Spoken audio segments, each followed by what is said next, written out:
Gaurko saio hasi nahiko genuke egunero gertatzen den beste irudi batekin. Santua etxe batean gordeta egoten da, eta Maririk eta Goizederrek egunero ekartzen dute santu hori korrekalarekin batera, Ormahobian sartu, Santo Domingoko aldapan, eta abestu diezaioten korrekalariek. Eta bide horretan, oraintxe bertan, duela minutu gutxi, Iñigo Zigandak lagundu ikusi dugu. Bai, egunero, goizero, entziarroa baino lehen, Ormahobian dagoen San Fermina aldatzen da. Eta goizero, entziarroa baino lehen, 1978an egindako eta peinek ordendutako San Fermina jartzen da. Eta urtean zehar non gordetzen da, Goizargi Garbiren etxeran. Eguno, Goizargi. Eguno. Bidean gaude, San Fermina eramaten, hemen ikustera jendean dana. Nola da Goizargi santu batekin bizitzea?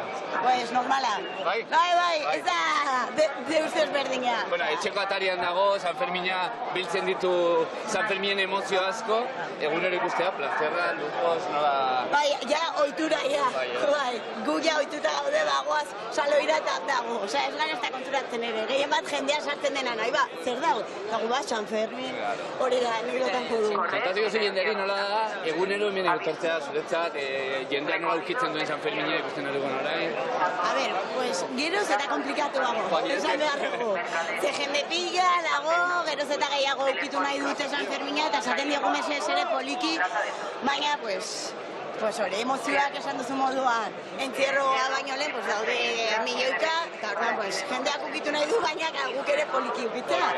Orduan, pues, batekin mardugu hori da, batekin mardugu landana. Oso ongi, Goizargi barba, mila eskeraten ditzagatik, disfrutatu netxoa, eta utxiko diogu tradizioari bidea. Eskerrik asko, grazie! Hau beraz, Goizargiren eguneroko lana, ez da, santua ekartzea, San Fermin jaia maite dituztenen errespetuzko keinu bada, ez, egunero ikusten duguna, etxetik, gero hor jartzen dute, Ormahobi horretan, berak jartzen du gainera, eta hortxe egoten da, entzierroa hasi aurretik, eta gero entzierroa bukatu ostean, erretiratu egiten dute jakina urrengo egun arte. Hau izaten da, goizeroko, zazpiderre buelta horretan gertatzen den goizeroko irudi polit horietako bat, eta gaur gainera erakustea nahi genizuna.